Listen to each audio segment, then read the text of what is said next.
Okay, since no one is in the meeting, I will wait for a few minutes and then I will start the discussion.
Okay, I think we can start. Am I audible?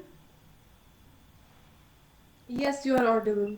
Okay, and please confirm if my screen is also visible. Yeah, screen is also visible.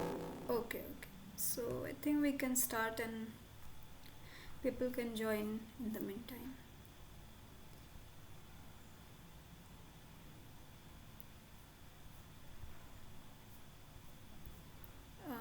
Okay, so good afternoon, everyone. Welcome to the live session for the course Semiconductor Device Modeling and Simulation. And this is week 4. Uh, so let me introduce myself first. I am Ananya, a PhD scholar in the Department of Electrical Engineering in IIT Kanpur. My specialization is microelectronics and VLSI. And I will discuss some of the problems related to the topics those were covered in week 4 lectures. So mainly diodes and few concepts of VZT, those were covered in this week. So I will discuss some of the problems related to these topics. Okay.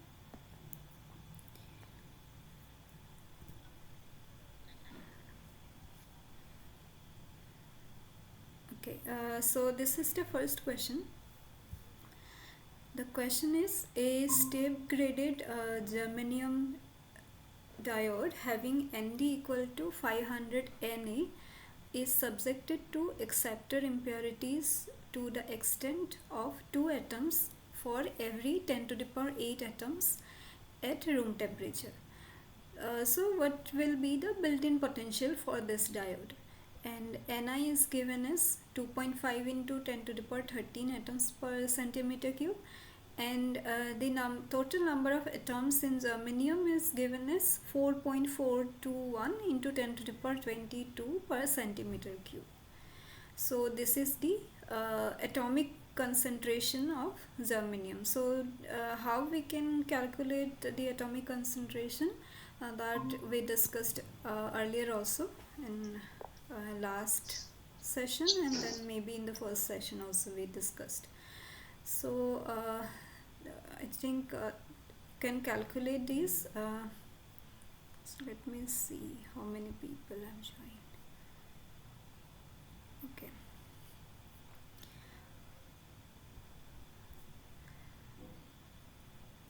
Okay, so this is the question, and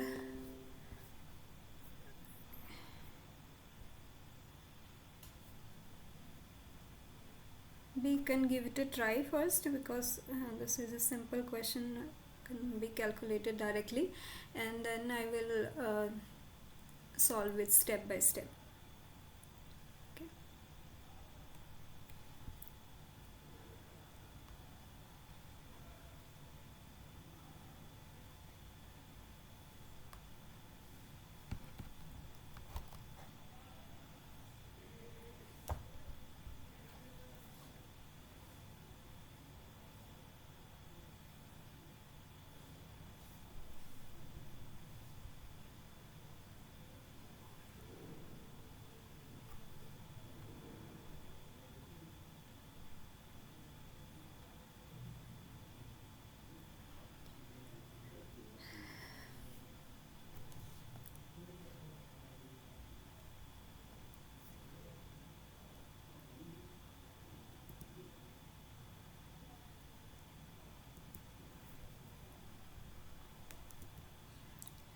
Okay, so let me solve it. Start. So in the question, it is given as where's my cursor? Okay. So Nd is 500 Na, and to calculate Na, that is the acceptor doping concentration, it is given that there are 2 acceptor atoms for every 10 to the power 8 atoms of germanium. So let's first calculate Na. So Nd is given as 500 Na, and Ni is given as 2 atoms per 10 to the power 8, germanium atoms. Okay. And what other parameters those are given? Ni for germanium at room temperature 2.5 into 10 to the power 13. Okay. So Ni is given as 2.5 into 10 to the power 13 per centimeter cube. Other thing that is given, the atomic concentration of germanium 4.421 into 10 to the power 22.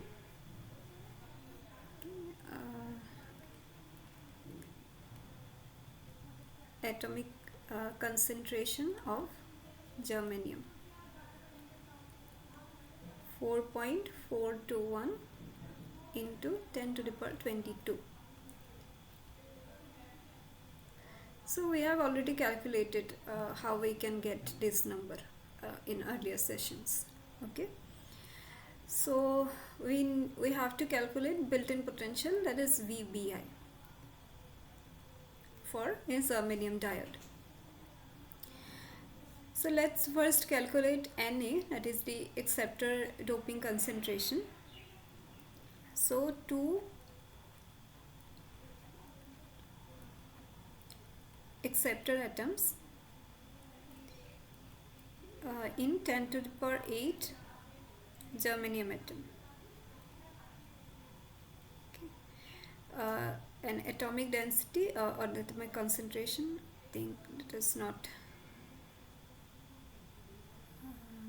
per centimeter cube, so that is density is given as this number. So Na, how we will get? It will be 2 by 10 to the power 8 into 4.421 into 10 to the power 22. Are atomic density and atomic concentration different? So like it should be same, but the Yeah. yeah Unit is, yes. looking at the unit, so I just written this as density. Mm-hmm. Okay. Okay, so this is clear how we are getting. So 2 atoms per 10 to the power 8 atoms, and there are 4.421 into 10 to the power 22 atoms per centimeter cube per unit volume for germanium. So we will get Na as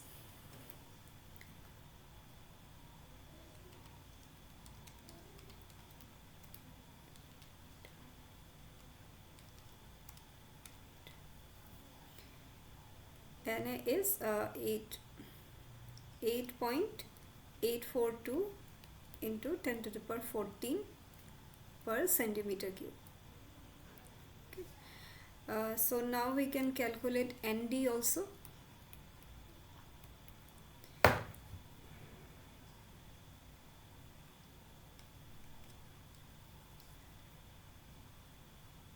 Nd is 4.421 into 10 to the power 17 per centimeter cube. This is the donor doping concentration.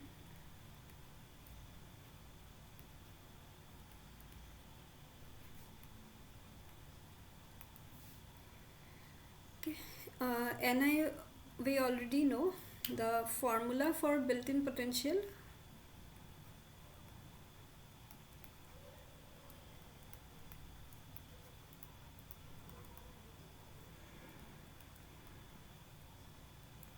VBI for diode, we know that it is kT by Q, because we are writing in terms of volts, so that is why it is Q term, and then ln of NAND by Ni square. Okay. So this will be it is given as room temperature. So kT by Q will be 0.0259 or 0.026, whatever you take, ln of 8.842 into 10 to the power 14 into 4.421 to 10 to the power 17. Ni is 2.5 into 10 to the power 13 square. Okay. So what will be this value?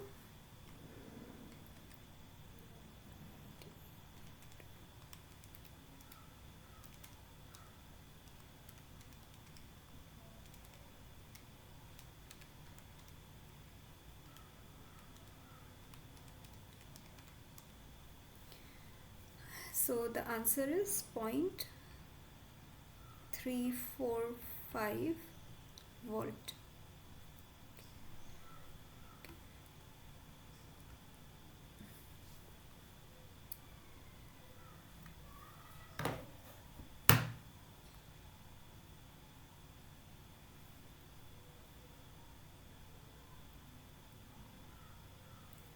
It's 346 actually, approximately. Yeah.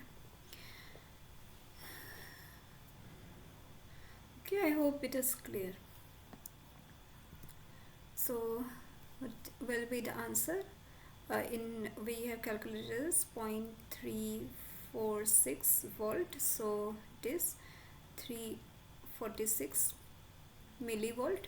That is approximately this. Okay, it is based on the value of kT by Q. You will get the answer. So the answer will be B. So, is there any specialty about this step graded thing?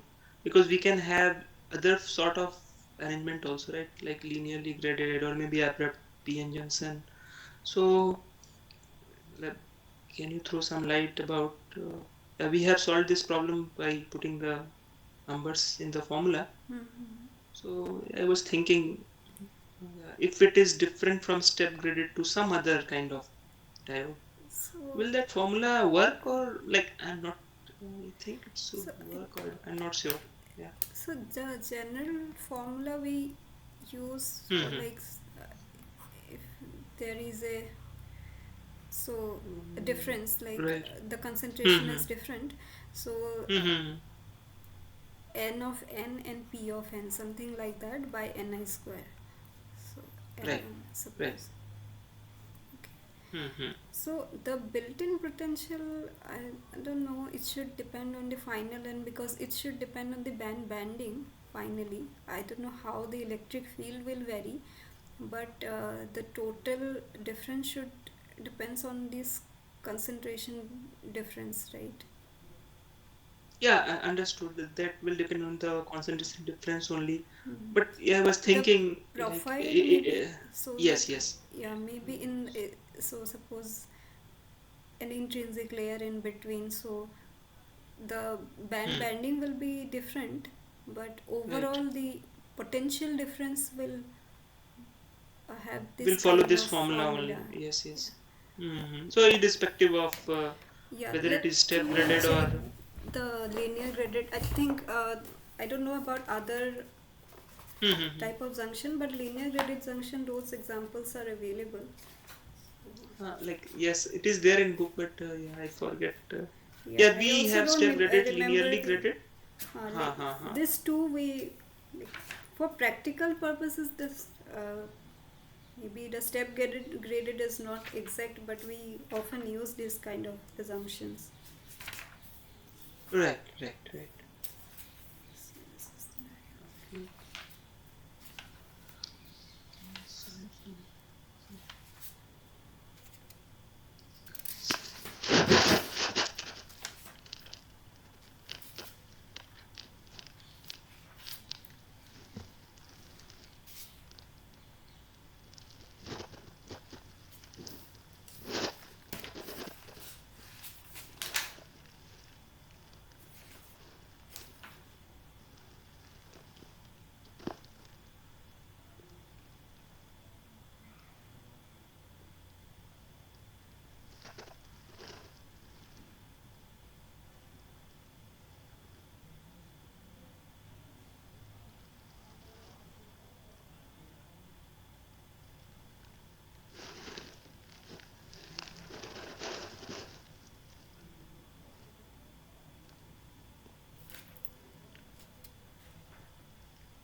Because capacitance actually depends on what kind of grading has been done, right? Like Yes, yes. So I'm depends looking on. at the linear graded junction. So the electric field distribution is definitely different. It looks like this, Which minus x not, I think, uh-huh. xp Okay. I explain and makes sense. xn. So Mm-hmm. for abrupt junction, we get electric field distribution like this. Which one? Okay, okay, okay. Yeah, understood. This is for uh, linear. Linearly graded. Okay, and this is for abrupt. This is for abrupt. So basically, Okay, this so electric field profile would be some sort of parabola, like it power two depends order, on like. the charge distribution. So we cannot Mm-hmm. say like for both that there is a electric field maxima, Mm-hmm. It should be yes. mm, which will be at the junction, but overall the shape is different. Ultimately, we need to Yeah, take but care about potential the is the concentration potential. at the two edge. Potential is the Understood. difference. Difference between So the that two is different. concentration. The profile may be different, but the difference will be. I think that depends on this value. So Right, right. Understood. Like it depends on just the concentration at the two edges. concentration Right. at the two edges. Okay. So the derivation is ठीक. given, but I have to look at like how this will be different. For the derivation for the built-in potential is given at the junction. Like which book? Which book? I'm looking at Niemann, but I think it is there in this treatment also. Neiman I also I've seen. Oh, okay, okay. I think yes. Mhm. Let's skip. Yeah. Okay. I hope others are also okay. Okay. Let me share one thing before going.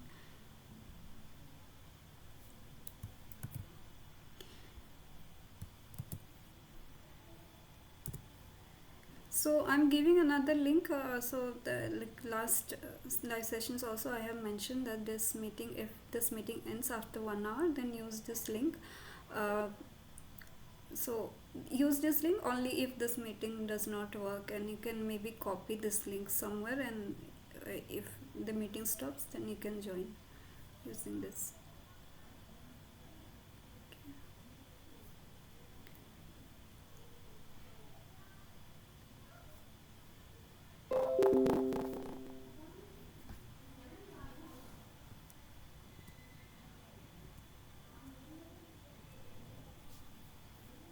This is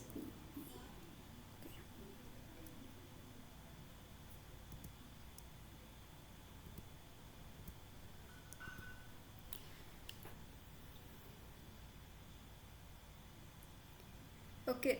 So this is the second question. Calculate the forward bias current in an ideal, so consider as ideal PN junction diode, when forward bias voltage of zero point 0.5 zero point 0.4 volt is applied, and the reverse saturation current is this. So this is I naught or IS, whatever we call, and the thermal voltage is 25.9 millivolts. So that is the diode is in room temperature. So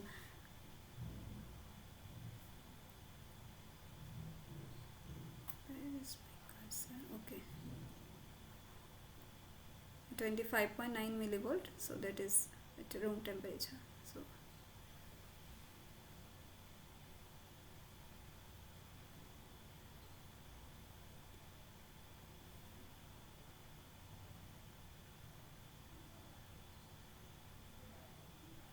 okay, let me go through this. First, what is given? It is an ideal PN junction diode.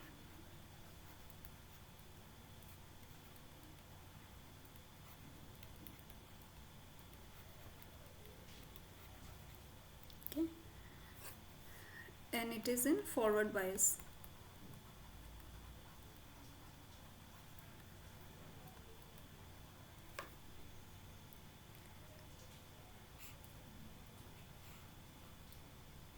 So this is Pn.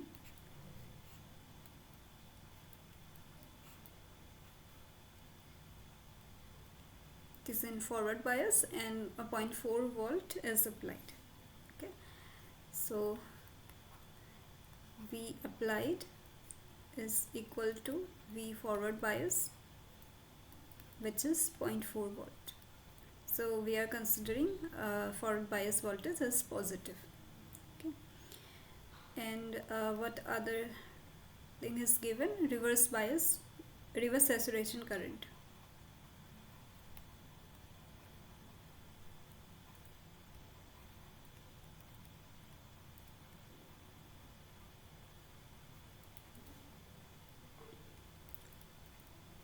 It is given as 2.5 into 10 to the power minus 10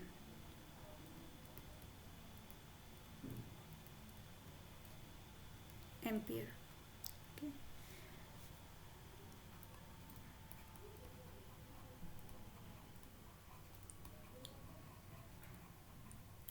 Thermal voltage Vt is 0.0259 volt, 25.9 millivolts. So that means it is at room temperature or 300 Kelvin.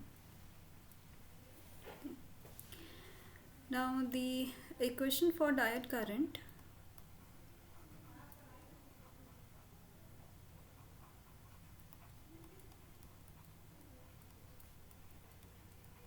is I naught V by Vt, because it is ideal diode, so I'm not considering the ideality factor.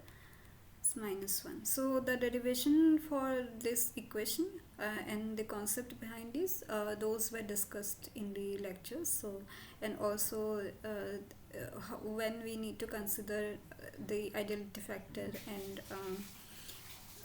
where the difference in the difference in the behavior from the ideal behavior that comes, those were discussed. I'm just using the ideal diode equation and to get the answer for the calculation. So here V is the applied voltage and it is positive for forward bias and negative for reverse bias. So you can just calculate and get the answer.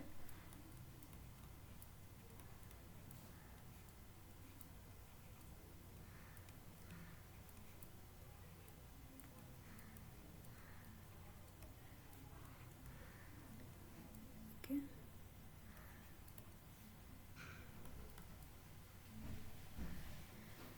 So the value will be 0.4 by 1.27.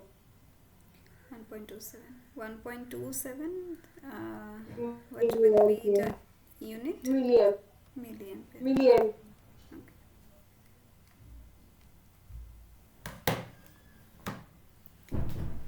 Okay. So this is the typical current in diodes when it is in forward bias, so it is in milliampere. So what is the answer here? 1.3. Yeah, so 1.3 milliampere. So answer is B.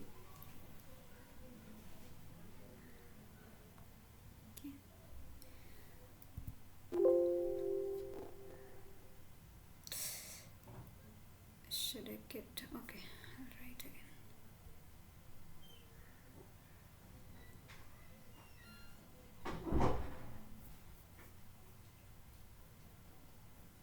Okay, let me quickly write it. I have to upload it, so ID as V by Vt minus 1. So ideal diode eta is 1. We are considering, and this is 2.5 into 10 to the power minus 10 by 0.4 by 0.0259 minus 1, and the answer we already got is 1.3 milliamp. Okay. Okay.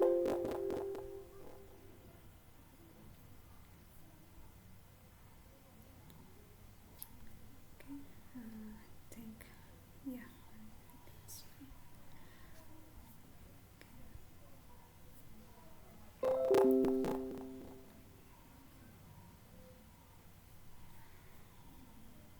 Okay, next, let me give you a theoretical question. I'll write it. Okay.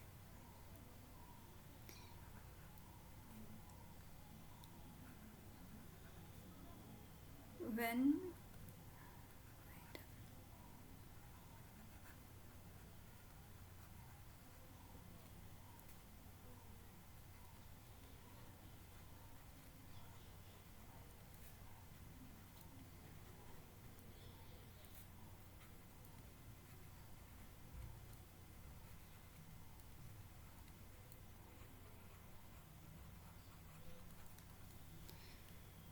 So the question is, when temperature increases, what happens to reverse saturation current? So the options are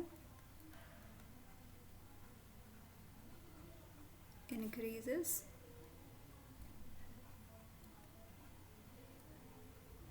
decreases,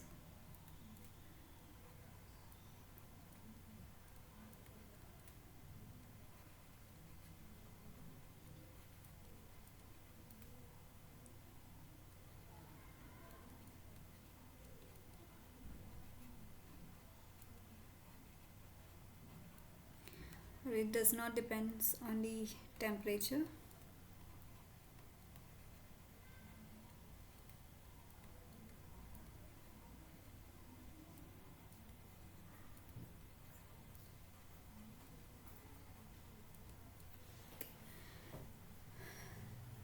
So what do you think, when the temperature increases, what happens to the reverse saturation current? So uh, what is the correct answer among this? It increases. It increases.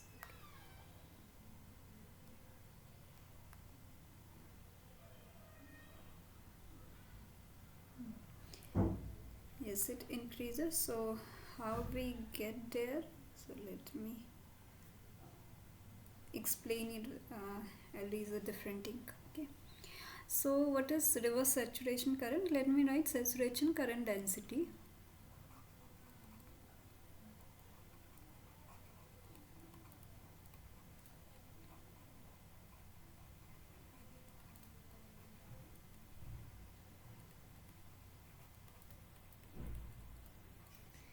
IS, so JS. So I'm writing current density, which is Q dP by Pn0 Lp plus Dn Np0 by Ln. Okay. So what happens in diodes? The reverse saturation current is determined by minority carrier. So what is Pn0? Minority carriers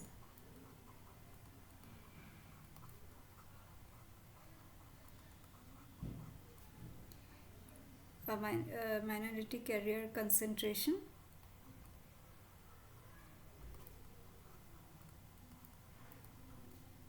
in N side.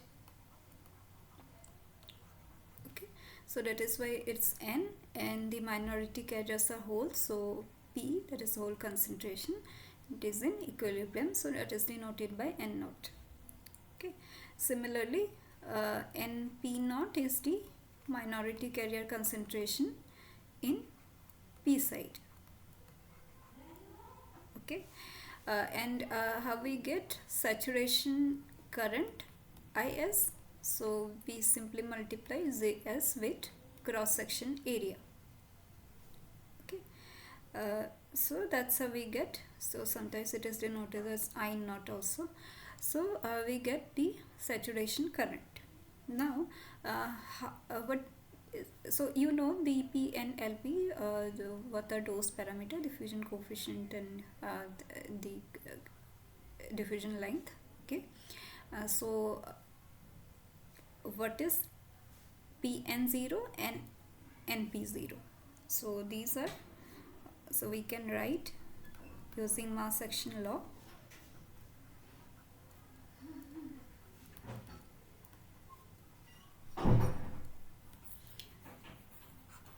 So this is the pn junction, and we want to know the electron concentration here and hole concentration here.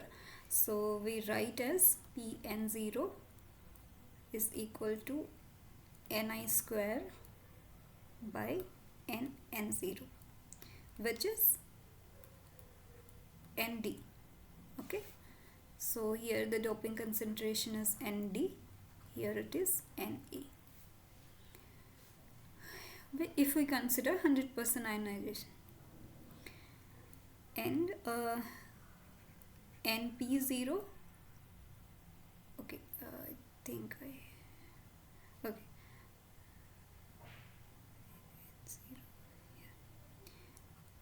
and electron concentration in the p side, that will be ni square by p0, which is na, right?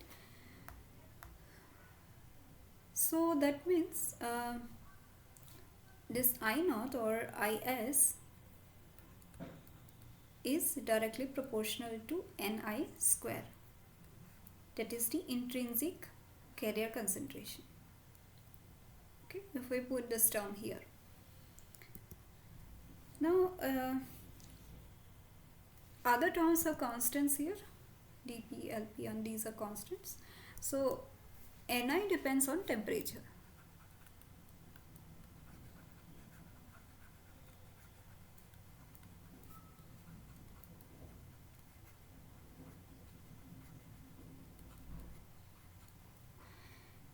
Now how ni depends on temperature? The expression for ni is square root nc nv exponential of minus ez by 2 kt. How we get here? So ni square is equal to n into p. Okay, and we know the expressions for n and p, electron and hole concentration, nc nv. Let me write it together. ec minus ef Fermi level by kt into exponential minus ef minus ev by kt. So nc nv and exponential terms we can write together, so that will be minus ac minus ev by kt. ec minus ev is the band gap, so ni is root over nc nv to the power minus ez by 2 kt. Okay, now nc is 2 into 2 pi mn star kt by h square 3 by 2. nv is 2 into 2 pi mp star, effective mass for holes, kt by h square. Okay, so what will be ni? It will be 2. I'm writing these terms together. 2 pi kt h square by 3 by 2 mn star mp star by 3 by 4. Okay, there is a square root, and then exponential minus Ez by 2 kt. Now here there are few temperature terms. So these are independent of temperature. There is a temperature term here, which is T to the power 3 by 2. There is another temperature term here, and band gap changes with temperature, but the effect is not that much. So let's consider that band gap is almost constant. Uh, and here you can see there are these two temperature terms. This is T to the power 3 by 2, and this is exponential. So we know when it is exponential, the effect will be more. So this temperature term will be more dominant. So we can take log in this equation. So ln of ni, that will be proportional to uh, 1 by t minus Ez by 2k. Right? I'm not considering this temperature dependence. So if I plot it here, this is 1 by t, and this is ln of ni. So we'll get a curve like this, and it will have a slope minus Ez by 2k. Okay. So as temperature increases,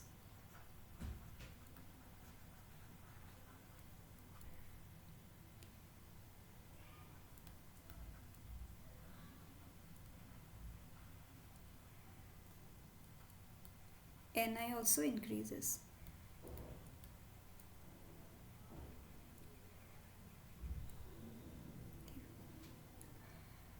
So as Ni increases with temperature,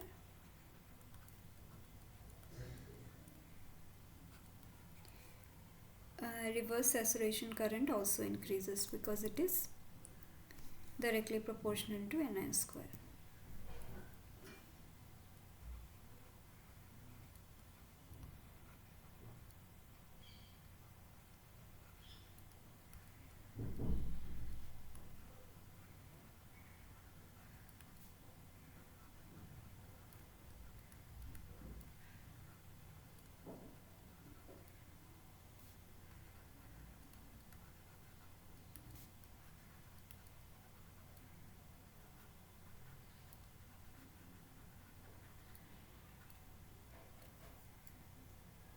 Okay.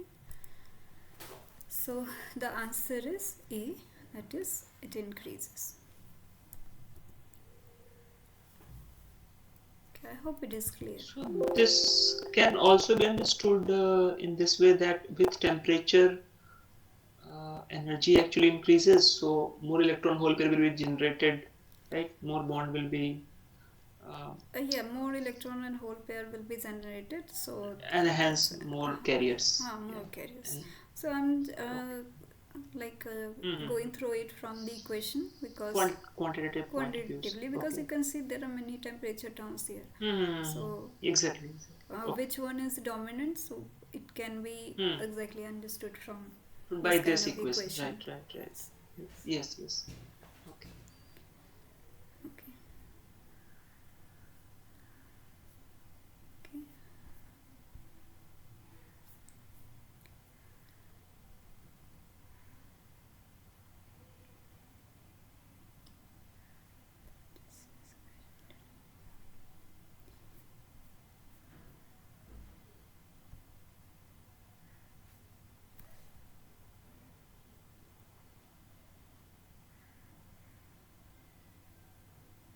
So this is the next question.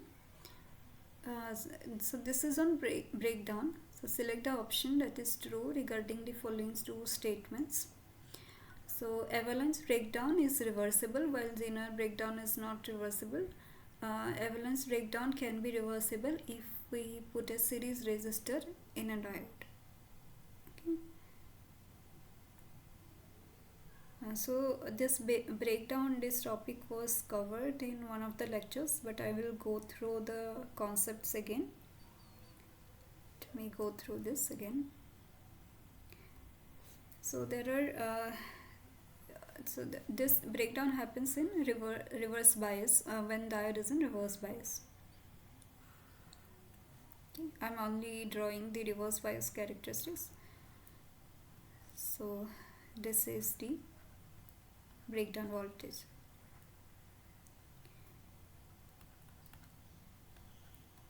Okay. So what happens in diodes?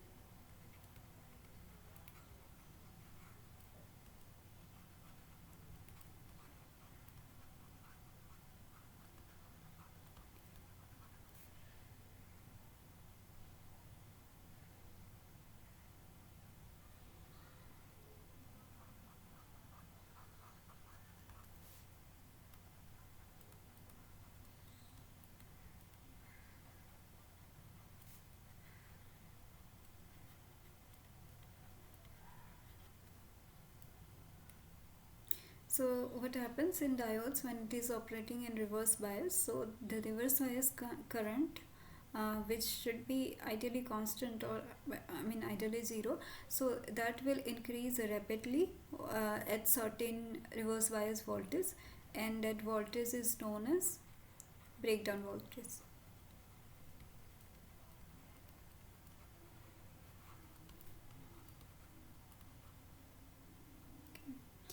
So how this breakdown happens? So there are two mechanisms.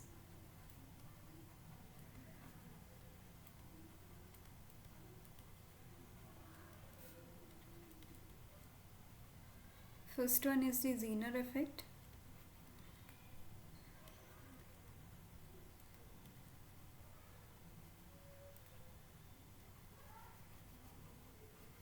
Next is the avalanche effect, or the avalanche breakdown. First, what is Zener breakdown?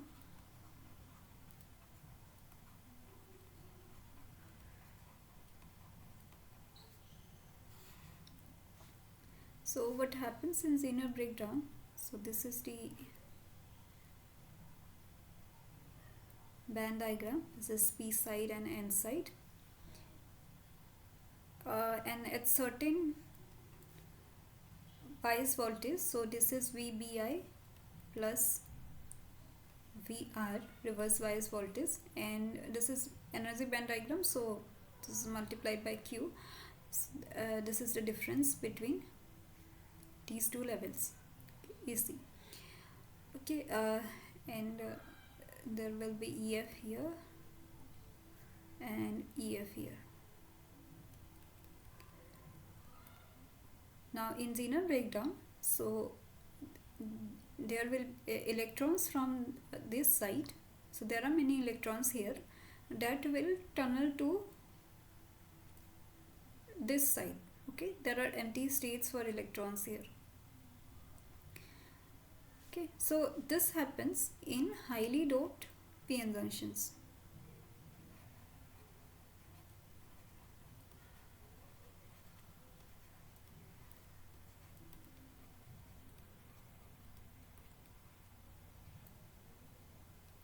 Because in highly doped PN junction, so this distance, the distance for which the electron has to tunnel through, so that is less. So that is why this is observed in highly doped PN junction, and the mechanism here is tunneling.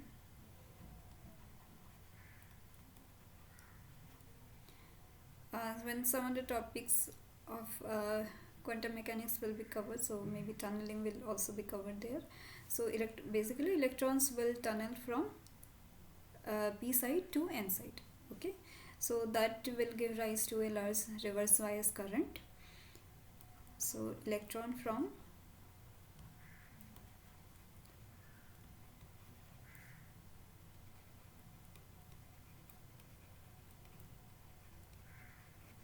from p side will tunnel to n side.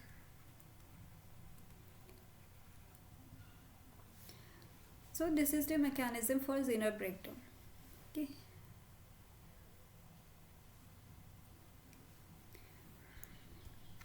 Next, what will happen in another mechanism? So that is an avalanche breakdown.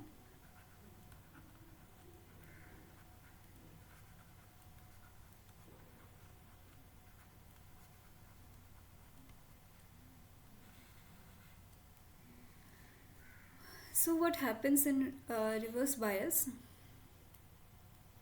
If I plot the carrier concentration, so this is p side and this is n side, and the minority carrier concentration will be like this.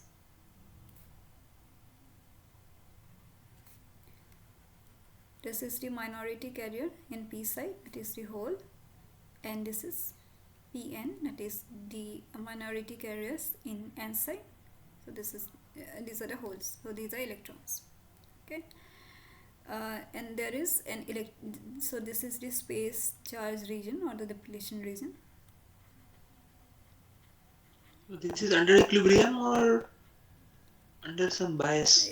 It is in reverse bias, so that is why the current Reverse distribution is bias. there. Okay. So there will be electric field like this. So what will happen? Electrons will move from this side. Okay, that is why this region is depleted here. So this is xp, this is xn. Okay, and holes are moving here. Okay, so what happens here? Electron and holes diffuse. Okay. So what happens here when electron and hole is moving? So these are moving.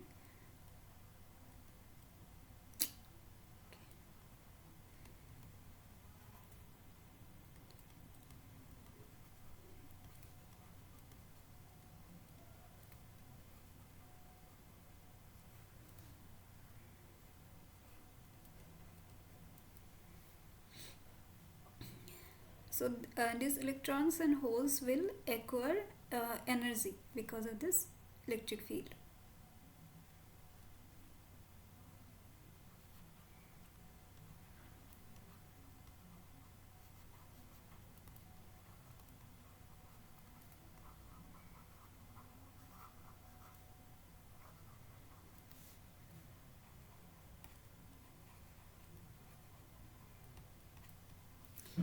Let me write this electric field as this.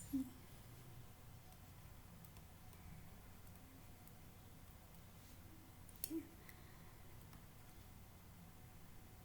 So this energetic electrons will hit the atoms here in the space charged region, and new electrons and hole pair will be created.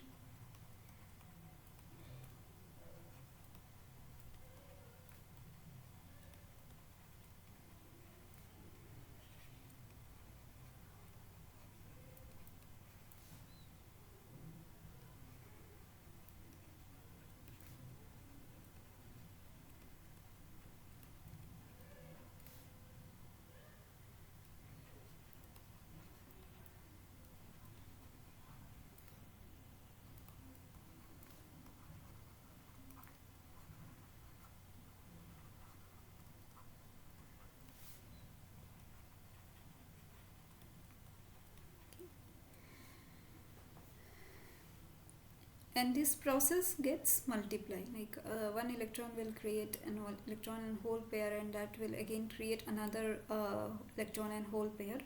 So there is a multiplication factor that is involved here, and so a certain amount of electric field is required for that. And how we get that? So let's consider a p plus n junction, one sided junction. heavily doped in p side. So for that, maximum electric field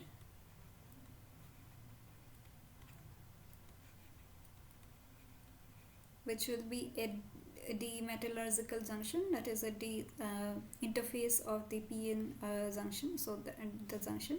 So this maximum electric field will be,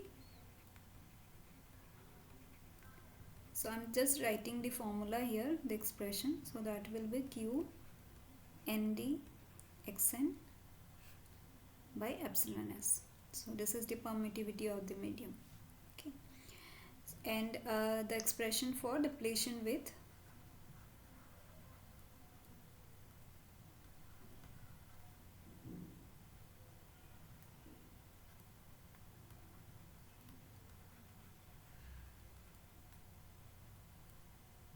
so depletion width W will be approximately equal to xn, because n side is the lightly doped region. So this is p plus and this is n. So the depletion region will be like this. Okay, so the depletion width will be x almost equal to xn, and that is, this is directly again using the expression vbi plus vr, that is the reverse bias voltage. I'm not writing here x naught and p naught, so this is not in equilibrium, this is under reverse bias here, divided by q n 1 by nd. So it depends on the concentration, doping concentration of the lightly doped side. Okay, now let's consider VR, so that is the reverse bias voltage, which is much greater than VBI. Okay, so this xn will be 2 epsilon s VR by Q 1 by ND.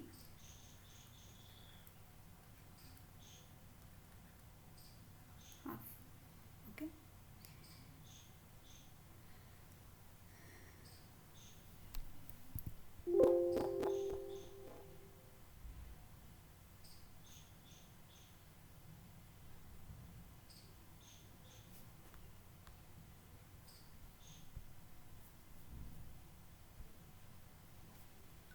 okay. So this is the expression for maximum electric field, and this is the expression for uh, depletion width. Okay, let's consider the maximum electric field at breakdown. So for breakdown, a critical electric field is required. So the maximum electric field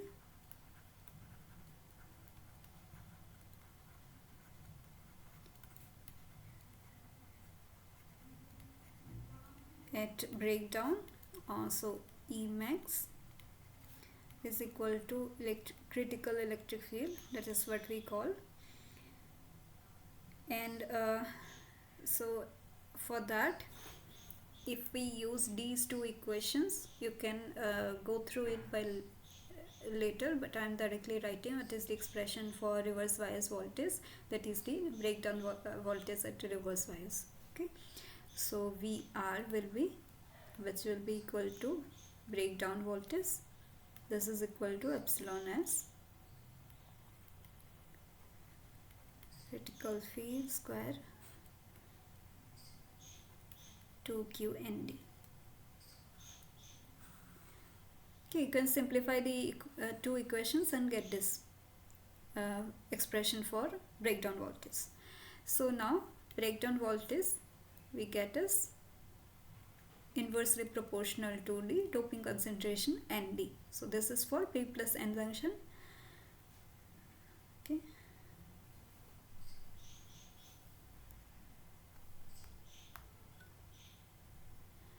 so these are the concept of Zener breakdown and Evelyn's breakdown.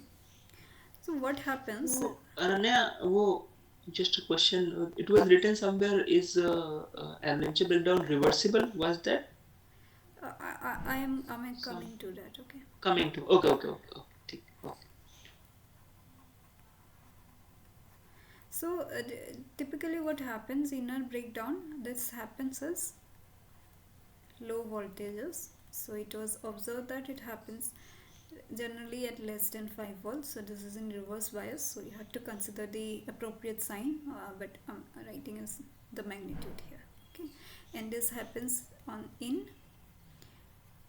highly doped PN junction, typically, where tunneling can happen. Okay, and because it is low voltage, so low power consumption also, low power,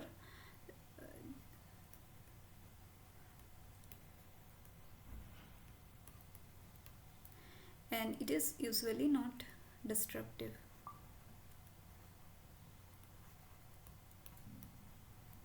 Okay, because it is low power.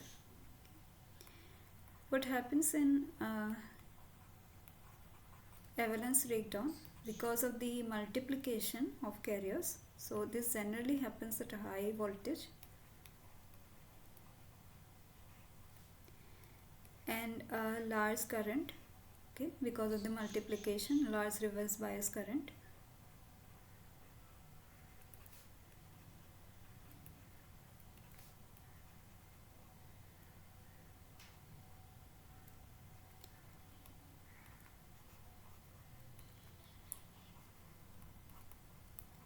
and it can be destructive because there will be high power dissipation, and that may uh, damage the diode. Okay, because it involves high power and multiplication can be like cannot be controlled, so that is why it can be destructive. So how generally avalanche breakdown is avoided? If you remember, in like circuits also we use series resistor. So how it is avoided? It is avoided by adding series resistor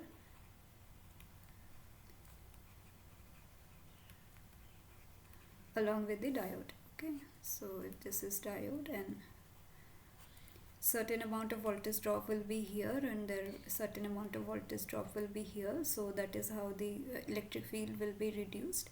So that is how we can avoid the avalanche breakdown. Zener breakdown is tunneling may happen if it is a highly doped PN junction. So what is this? Avalanche breakdown is not reversible, so it may not be reversible because the current may be increased, while Zener breakdown is not so both are not reversible actually. And avalanche breakdown does not, can be avoided, maybe can be avoided if you put a series resistor in a diode. Okay, so that is how. So breakdown does not always mean that the diode will melt down or something, but so it can be avoided if we put a series resistor, and Zener breakdown is not destructive generally. Okay, so the answer is C. So this is not true, but we can avoid it by putting a series resistor in case of avalanche breakdown. Okay. So by reversible, we mean that the diode can Can be be reused reused. even if Yeah, yeah. it has gone to the breakdown, Yes, it can be undergone but mm-hmm. breakdown. Okay, okay. That's why I think we are using Zener diode in, I think, Zener voltage regulator. that is the operation of Zener diode, so it operates in the breakdown region. Yes, yes, Yeah, yes. but we And cannot we can use it. reuse and use. Yeah, yeah. We We can need not to use it. change the diode. Mhm. Okay.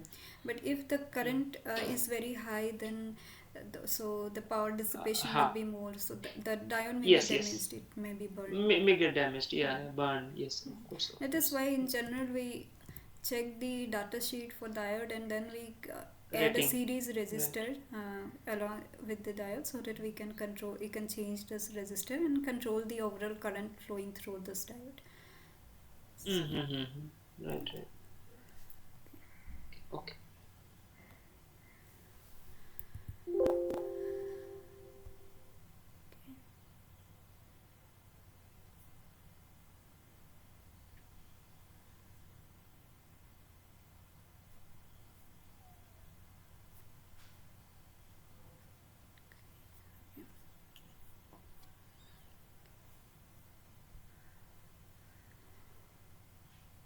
Okay, so it is already more than 1 hour, so we can use the same meeting link because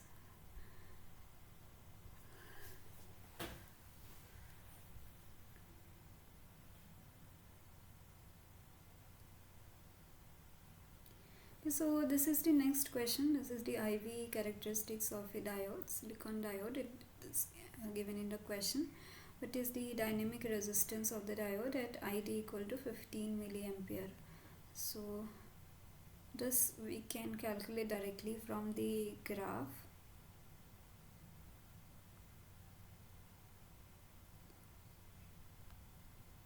So the dynamic resistance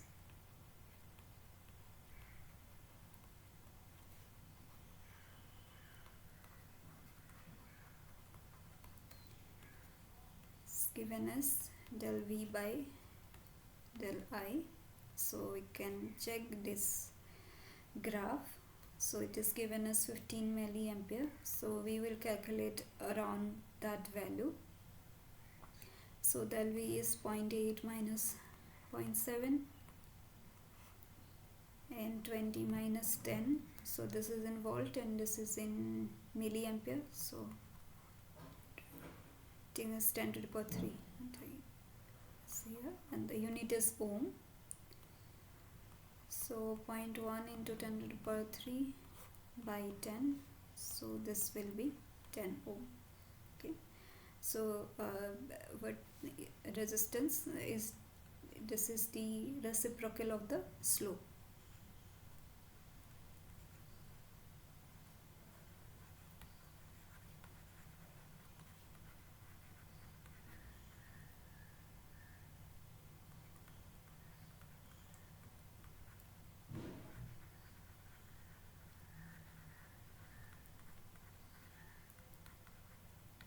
Okay.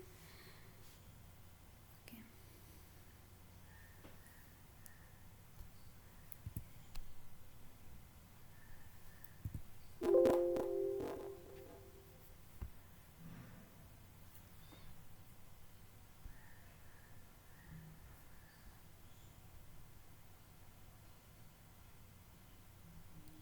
So the answer here Dynamic is C. resistance.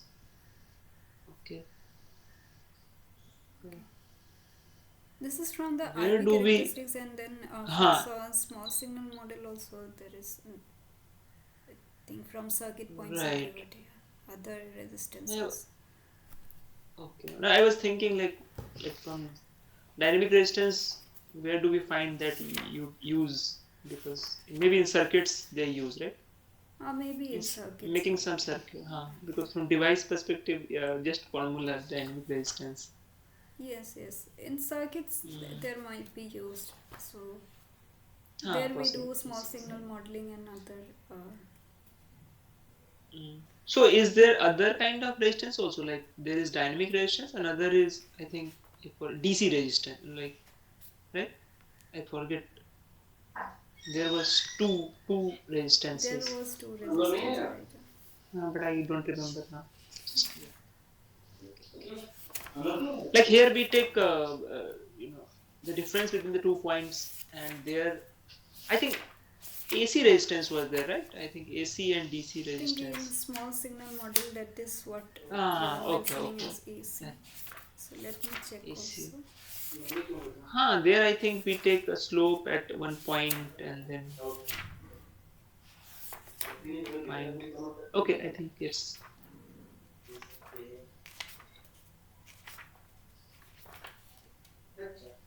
Then we just whatever at ID. So in forward bias, we want our dynamic resistance to be as small as Yes, possible, should be right? ideally there should be no resistance. Be zero, like right. And the graph should be like straight line, like vertical. Yeah, it should Mm. be exponentially. Ha. Right. Oh, So very high slope means the inverse of the slope will be 0. ha. Right.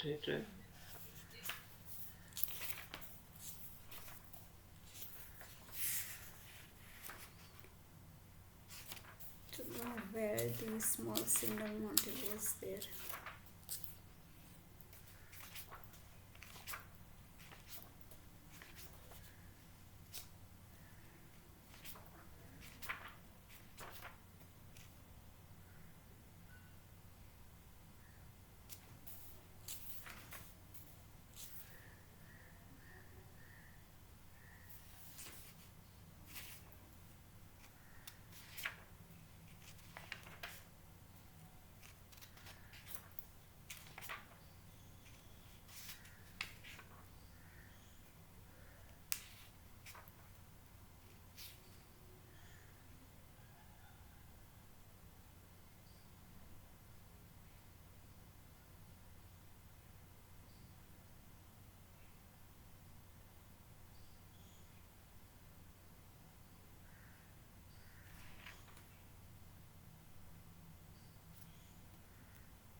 I think there is another one is diffusion resistance, which we calculate directly dividing thermal voltage by the diode current, right?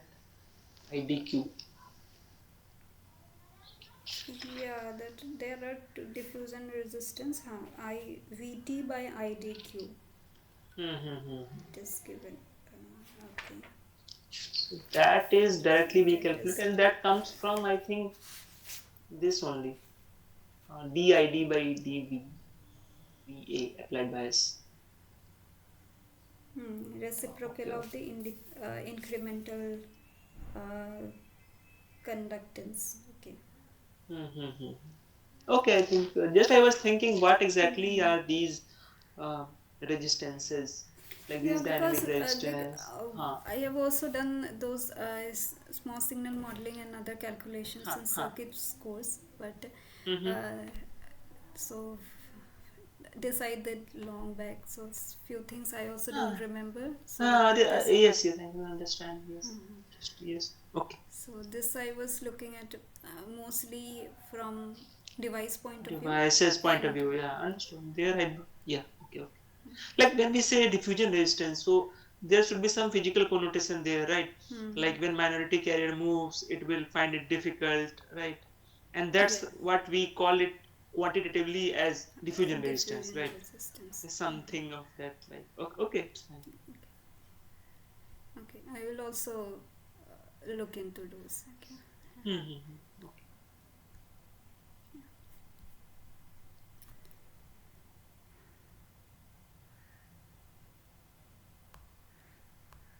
Okay, next there are few questions on BZTs. So BZT will be covered in next week also. So let's start with some of the basic questions here. Okay. So I'll give you the question in a BZT. If the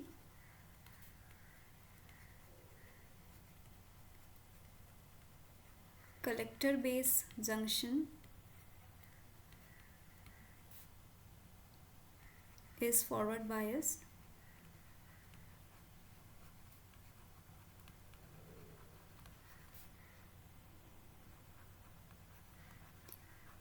and the base emitter junction is also forward biased,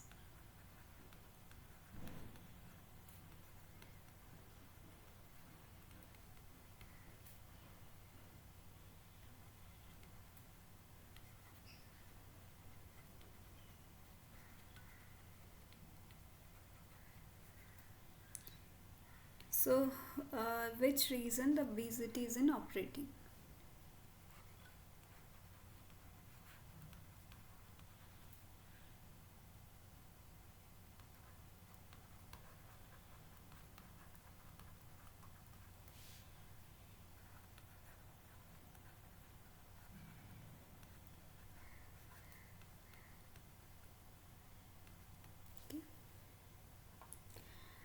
So I'll not give you this solution though, then you will be able to guess. So let me directly write the answer here. Okay. Emitter base junction. So I'm writing EB for emitter and base. When it is in forward bias, and collector base junction is also forward bias.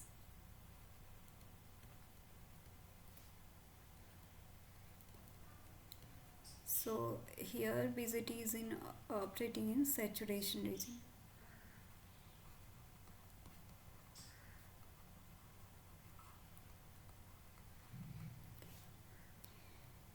Active region is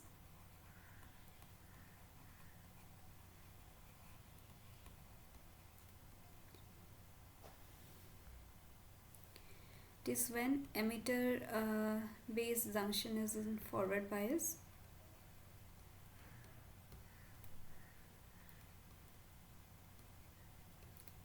and collector base junction is in reverse bias.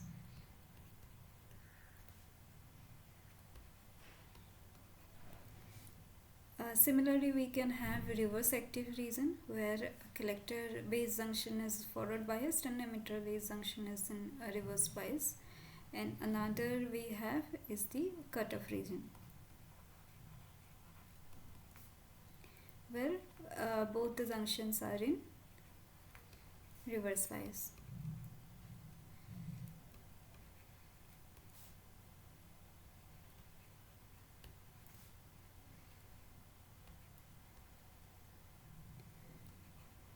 Okay. This is emitter base collector. So it can be PNP or NPN. Okay. So based on this, whether we so for analog and digital applications, so different region of operations are used. Those will be discussed later also.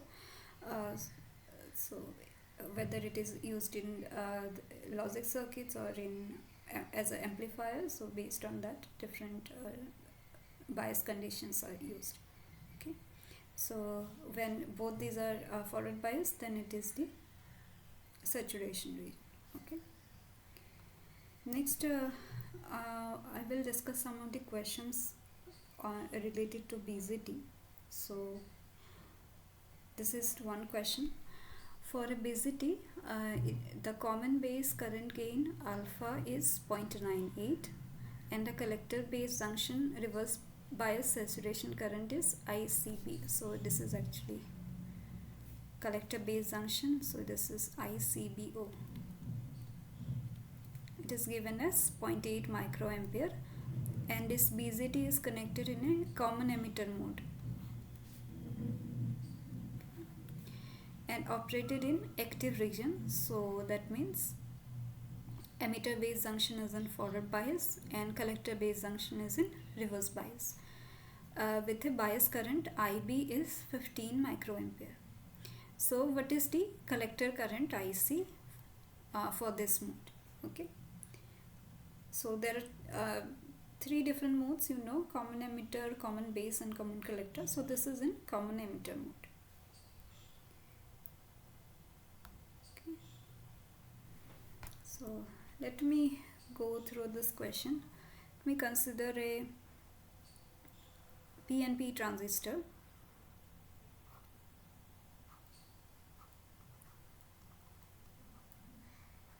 So this is emitter. I'm connecting it in common emitter mode. So emitter, is the emitter terminal. This is base.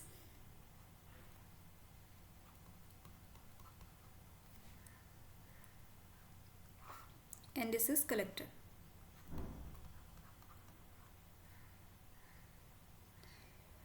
Okay, the current convention I'm taking like this.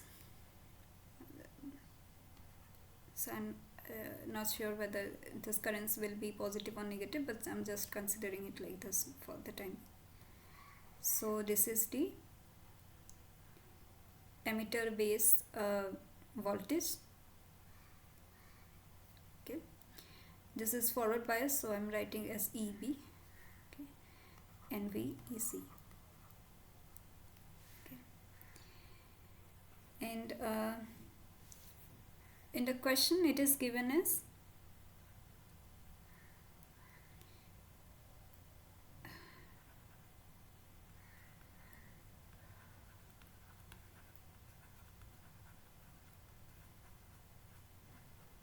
common base current gain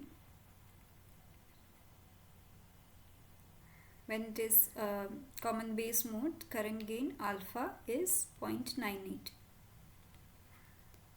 and we know that alpha is IC by IE, collector current by emitter current. Okay, and collector base junction reverse bias saturation current is given,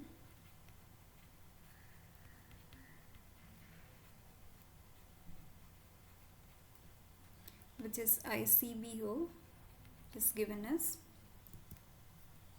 0.8 microampere.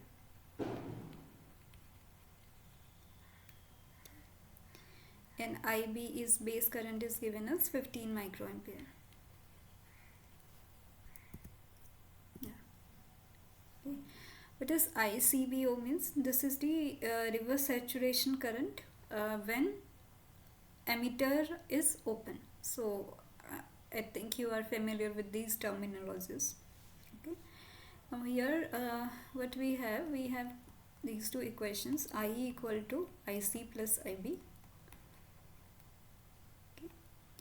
And IC is also equal to alpha into IE plus ICBO.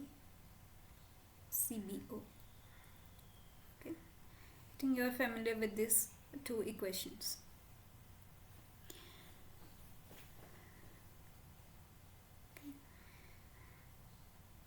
Now we can use these two equations because IE is not given here, so IB is given. So IC is IC minus ICBO. So I am using these two equations, which will be equal to alpha into IE.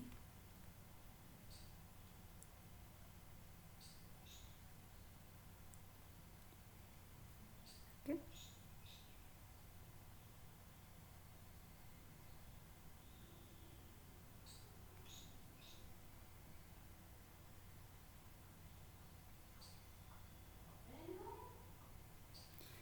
Okay, so which is equal to alpha into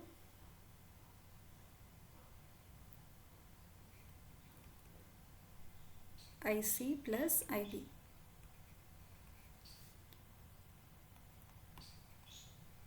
So I can take this here, so IC 1 minus alpha. If I make any mistake, then please let me know. So alpha IB plus ICBO. So IC in terms of IB will be alpha by 1 minus alpha IB plus 1 by 1 minus alpha ICBO. Okay. Now another gain parameter, so which is beta, which is IC by IB. So the expression for beta in terms of alpha is alpha by 1 minus alpha. Okay, so this is beta IB, and let me use these two equation, plus 1, beta plus 1, and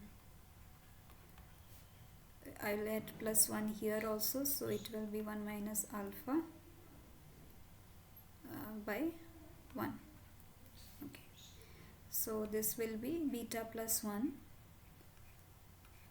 into ICBO. Now we can calculate the collector current. The values are given. Beta, let's calculate. Alpha is given, so beta will be 0.98 by 1 minus 0.98. So this will be okay.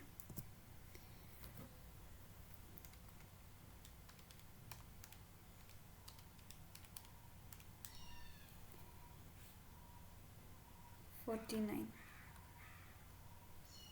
Okay. So what will be this answer? 49 into 15,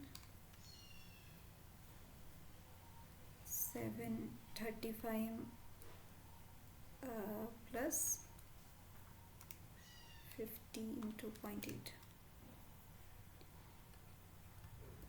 40. This is in microampere unit.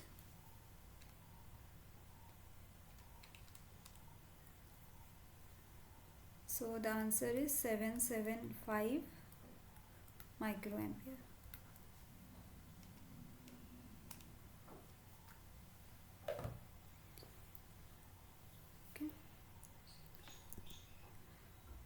Okay, so answer is given in terms of milliampere. So we got 775 microampere, which will be equal to 0.775 milliampere. So the correct answer is D. Okay.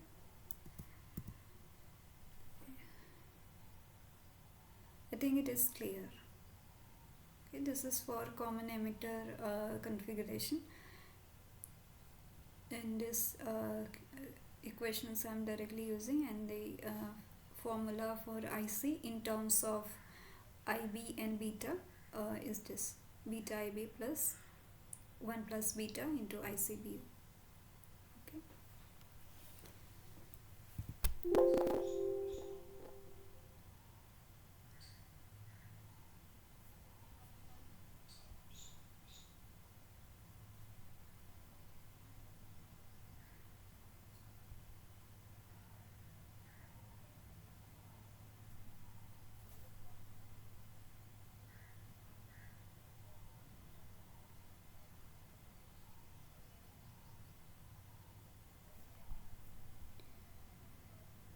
There are people.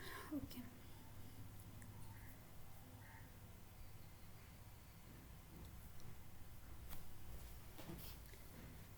Next, let's consider this question again on BZT. So what is given? There are two BZTs. These are biased as same collector current with area. So the area for the BZTs are different. A1 is 0.6 micrometer into 0.6 micrometer, and A2 is 250 into 250 micrometer square. Okay. So assuming that all other device parameters are identical, that is the doping level and the same type of material, those are identical, and KT by Q is 26 millivolt. The intrinsic carrier concentration is 10 to the power 10 per centimeter cube, and Q is given. So what is the difference between base emitter voltage in volt of the two BZTs? So that is VBE1 minus VBE2. If IC1 for the first BZT and IC2 for the second BZT, those are same. Okay. So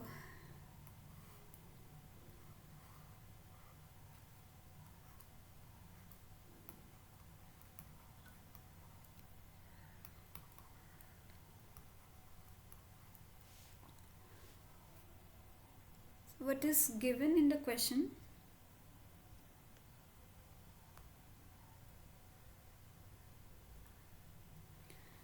So it is given that IC1 is equal to IC2, and areas. So for the first BZT, A1 is 0.6 micrometer into 0.6 micrometer meter. And for the second BZT, area is 250 micrometer into 250 micrometer. Micrometer. Ni is 10 to the power 10. What is VBE1 minus VBE2?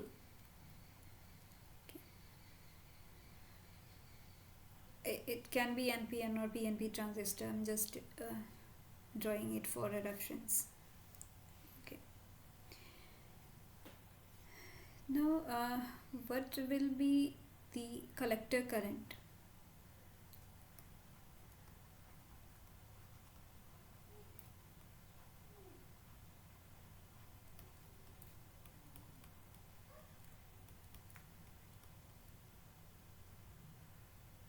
So BZT is like two diodes, like two PN junctions. This is one junction and this is one junction, and there will be current flowing through this junction. So in general, in active region, so emitter base junction will be forward bias, and this will be the flow. So the direction of the current I is, say, this direction may be positive or negative. I'm just represented by an arrow, and we are considering that this current will reach the base collector base junction. There will be no recombination. Basically what happens, IC is almost equal to IE, and IE has two current components. Like in diodes we have and electron current component and hole current component. Okay, so we can consider that IC is almost equal to IE. We are neglecting the reverse bias current here and the effect of that current. So IC1 will be almost equal to IE, and that we can write in terms of like a normal diode current equation. So this will be I01 exponential VE by VT. Let's consider it as ideal diode. So eta is 1. So collector current equation will be something like this, in this form.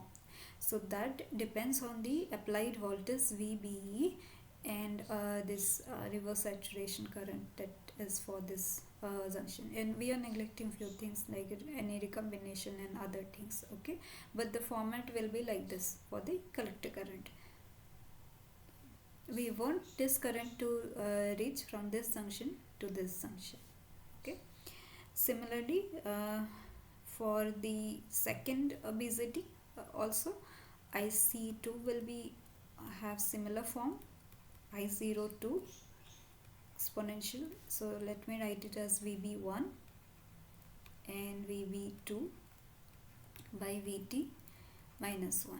So the base emitter voltage determines the collector current, that is the output current. So this is the basic of BZT or any transistor. Okay, so this determines the current. So that is the input voltage and that determines the output current. Now what is given, IC1 is equal to IC2.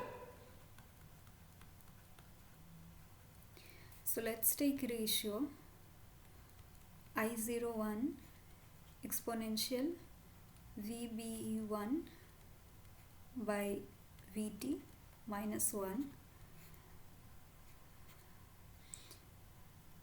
So I don't know what is the type of the BZT here, PNP or NPN. I'm just writing the convention that is given here. So VBE,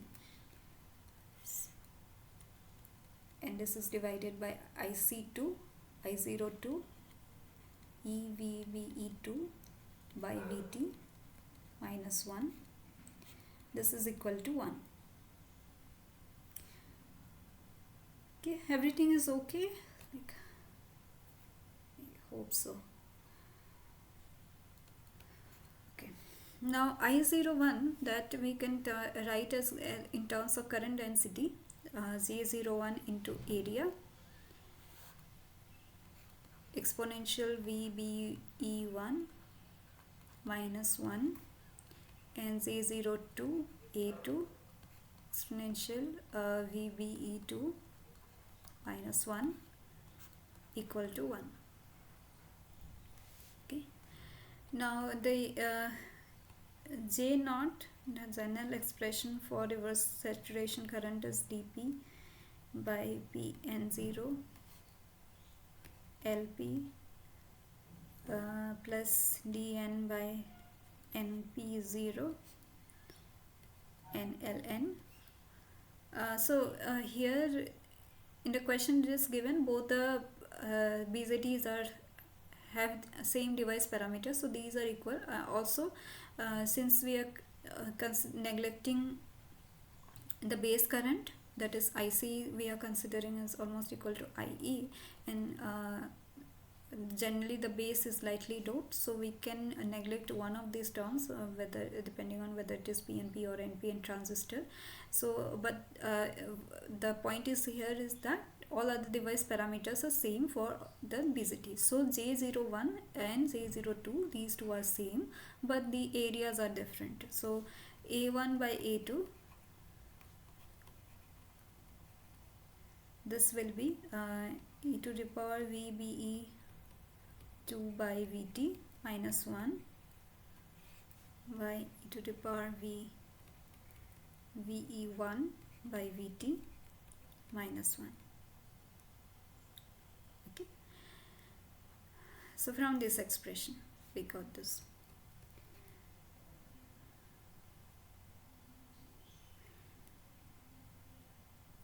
Let's take a log of this expression. So what we will get, ln of A1 by A2, which will be, if I take log here, so this exponential will go, and ln of 1 is 0, so this will be VBE2 minus VBE1 by Vt.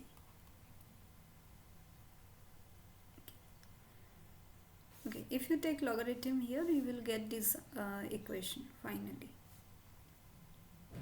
So let's write Vt here, and what will be VBE1 minus VBE2. A1, A2 we know. Okay,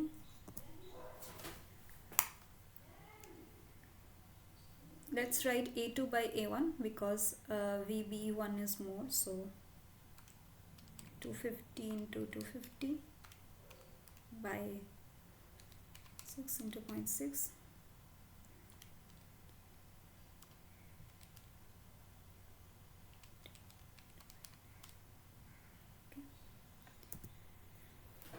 So if you calculate this, the answer will be 0.313 volt.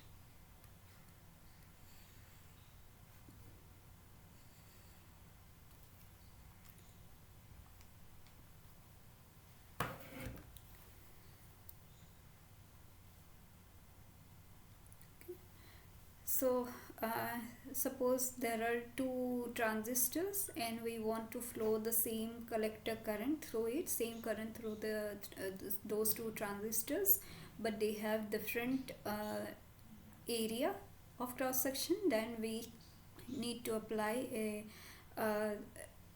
difference in the applied voltage. The input voltage will be this much, 0.313. So this kind of calculation is also used in circuits, like if we want to flow similar current through two different devices. Okay, if you have done some calculations similar to this, then you might remember this. So this is how this question is done. I hope it is clear. Okay. So the answer is B. Ananya, Uh, in order to make sure that the entire current should reach to the collector, what should be the doping of the base and the width of the base? I'm a bit confused. okay, I will discuss it. So there is one more question on that topic. So I will discuss at that time. Okay, thank you. Mhm. So so there are assumptions here. I'm considering IC is almost equal to IE, but IE has two parts. But I'm neglecting one part. I'm saying that here only one term will be dominant here. Where is my cursor? Okay, in this expression. Okay. So how we when we can take these assumptions and when those assumptions are correct. So those I will discuss in one of the questions. Okay.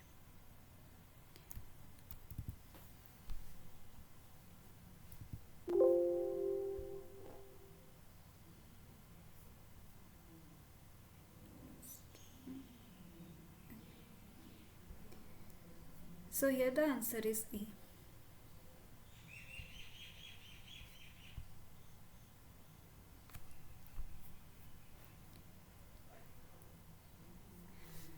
Okay, next again and another question on PN junction.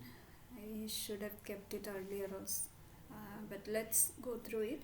So it is an ideal PN junction operated at T equal to 300 Kelvin. So VT will be 26 millivolt. Okay. The magnitude of the reverse bias voltage required to reach 68% of its reverse saturation current. So what is the value for the reverse saturation magnitude of the reverse bias voltage to reach this much of reverse saturation current? Okay. So how we will do, temperature is 300 Kelvin, VT is 26 millivolt, okay, and the diode is in reverse bias.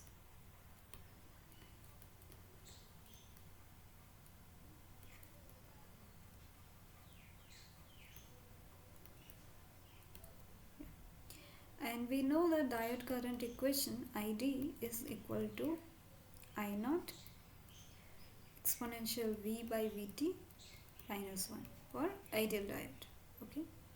So I naught is the reverse saturation current, V is the applied voltage. Again, V is positive for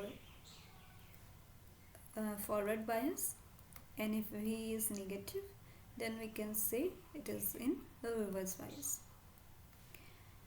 Okay, and here it is eta, so eta is 1 for ideal diode. Now,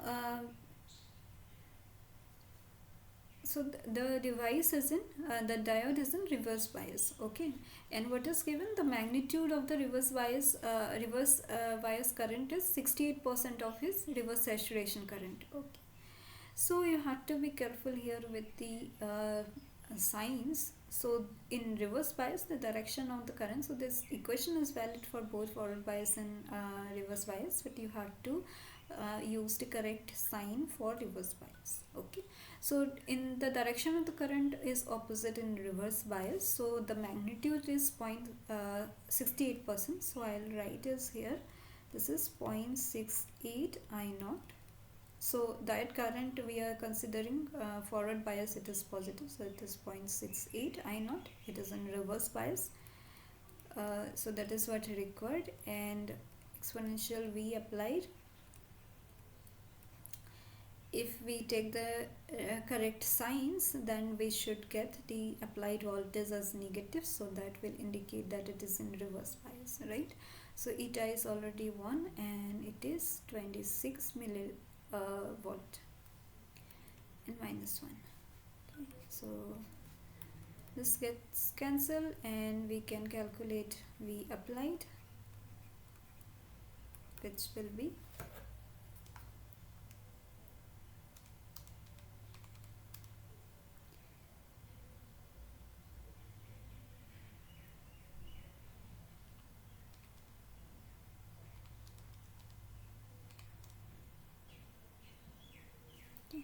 so applied voltage will be 0.0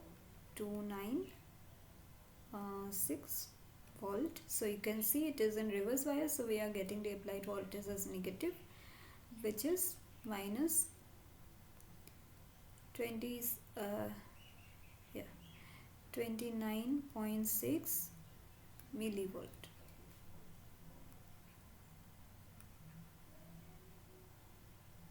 Okay, PR, reverse bias voltage.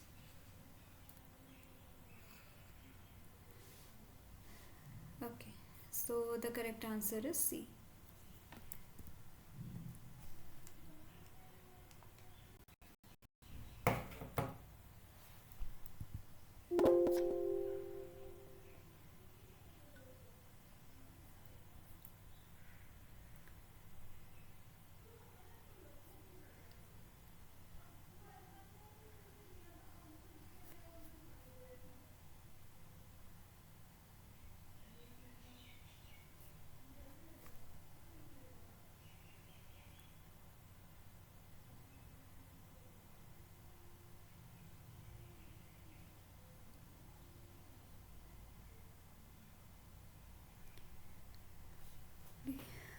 So this is the next question. This is again on basicity.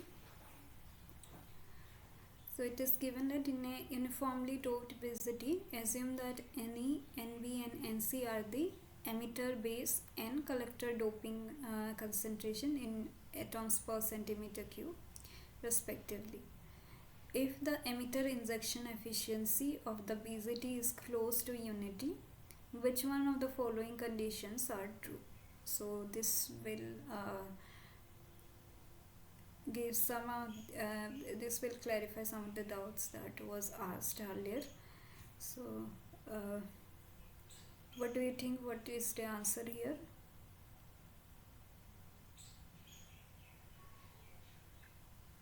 I think B. Yes, so in BZT, NE is greater than NB and NB is greater than NC. So the doping concentration as emitter is more than base, and then doping concentration of base is more than collector. Okay, so what generally happens while making BZT? So generally the collector is made first, and then the base, and then the emitter.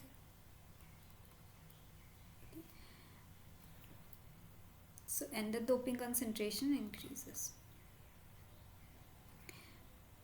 and there will be this metal connect here.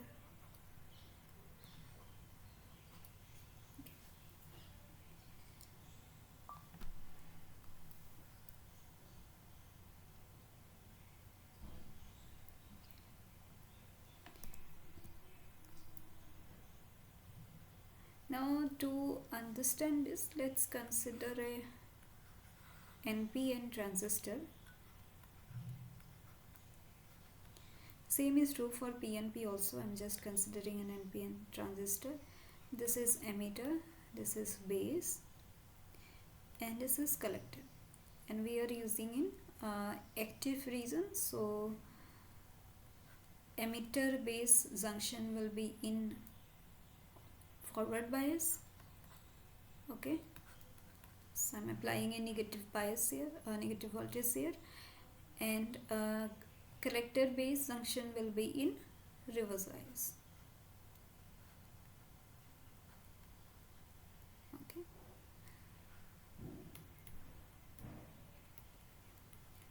this is in forward bias, and collector base junction is in reverse bias, and this is in forward active region.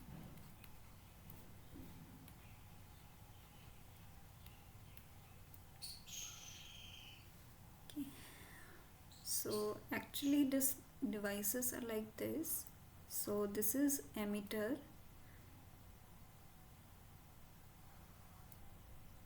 so it's not the correct scale. I am just drawing a representation of the PCT. So this is emitter, which is forward biased. Okay, this is base, so base terminal is grounded, and this is collector.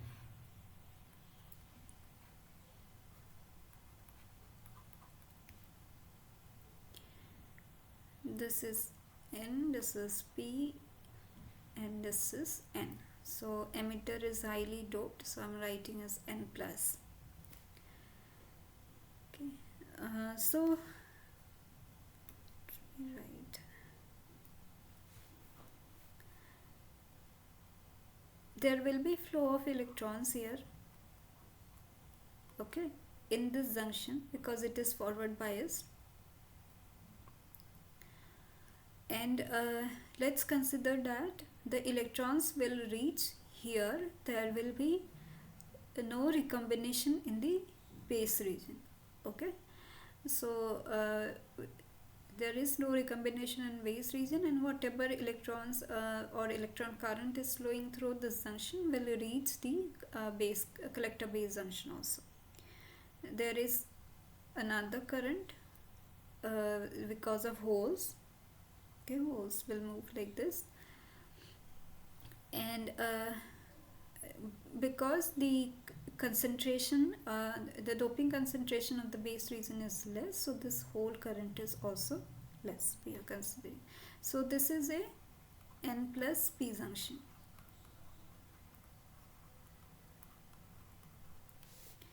Now in the emitter base junction,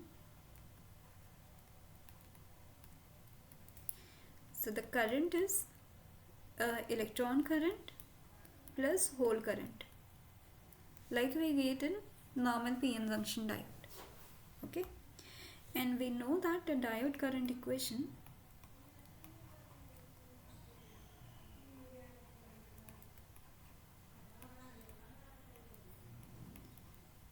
is I naught exponential QE by KT minus 1, and which is equal to, okay, so I naught is equal to Q into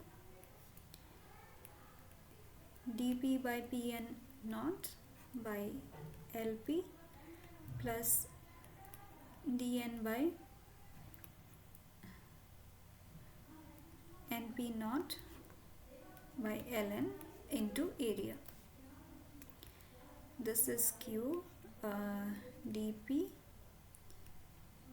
Ni square by Lp into Nd, so which is the doping concentration here. So this is will be emitter, and plus dN by Ni square Ln by Na, this for base. Okay. So this part will give the whole current and this part will give the electron current. Okay, and then the applied voltage will determine the total current. Okay. Now what happens, so from this equation we can see that to increase the IN, that is the whole current, so this is the whole current, we need to decrease the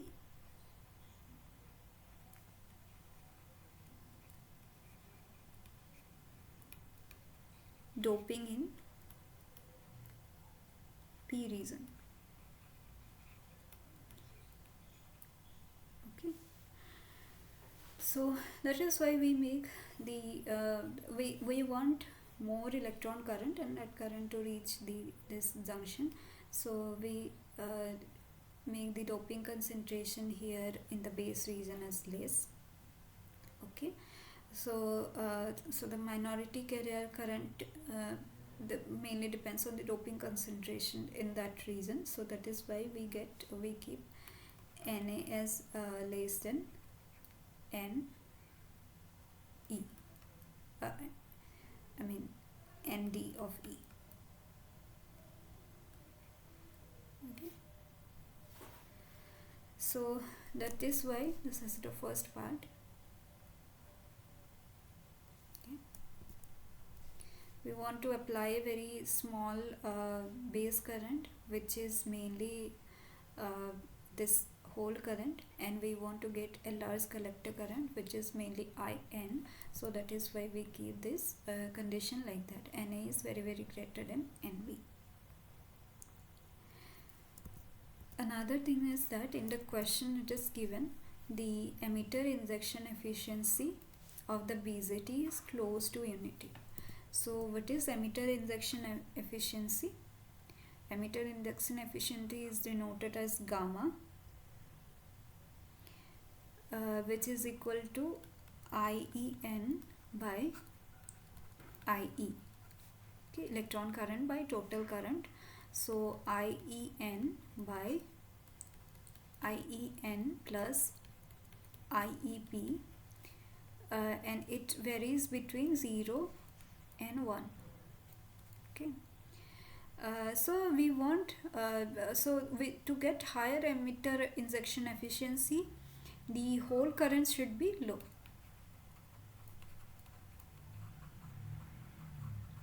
Okay, so because of that we keep ND of E very greater than NA of base. Okay.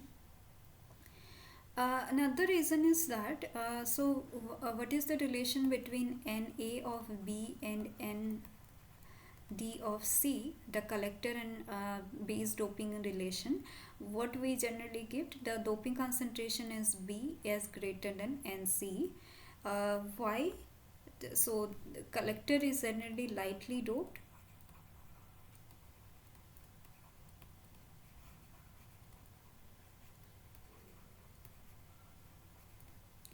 Okay, so this is to prevent breakdown.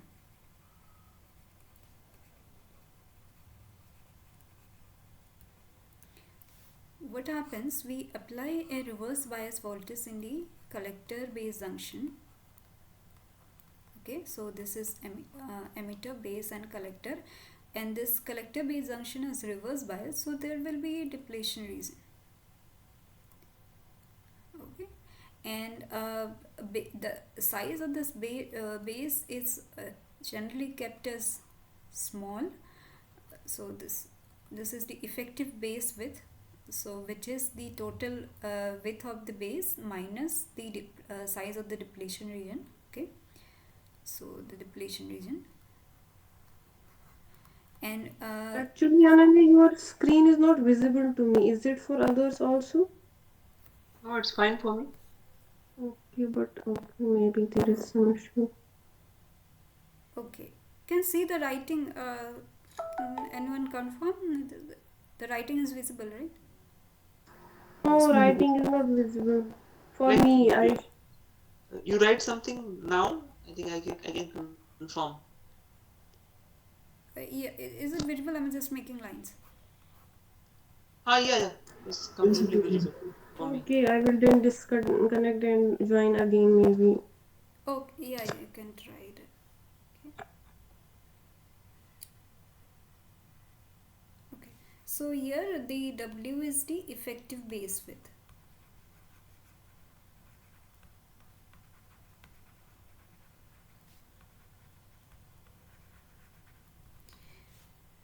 Now since we apply reverse bias in this junction, so the depletion width of the depletion region will be increasing. Okay, and if the two depletion region touches, so the effective base width will be 0, so there will be a large current flow, and that will lead to breakdown of this device. Okay, the device will not act the way we want. So that is why the collector is lightly doped, so we know that the depletion width in one side, so if this is the depletion for the collector region and this is for the base region, and the doping, if the doping in base is more than doping in collector, so the depletion width in B will be less than the depletion width of the collector region. Okay, so if the base is collector is lightly doped, so the portion of the depletion region that will be more in this region. Also the collector is generally the area the size of the collector is large compared to base and emitter, so this the depletion region will not touch the end of the collector region, so will still have some effective base width, and that will actually prevents the breakdown of the device. Okay, so that is why this condition is kept. So the condition for doping concentration as basicity is Ne greater than Nv, which is greater than Nc. Okay.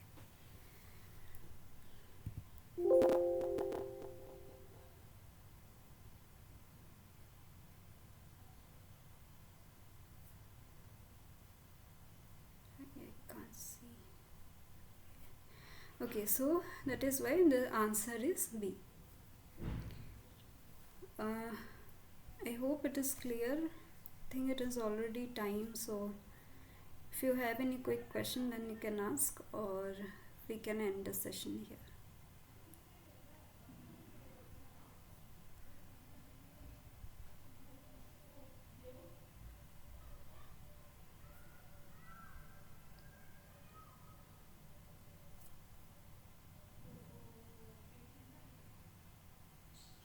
Okay. If there is no question, then let's stop the session here, and we will meet in the next week. So we had already discussed some of the questions on diodes and VCT, and next week probably in the syllabus some other concepts of VCT will be covered, and we will discuss some of the problems related to those topics. Okay, thank you everyone. I hope the session was useful. Thank you. Thank you. Yeah, it was useful.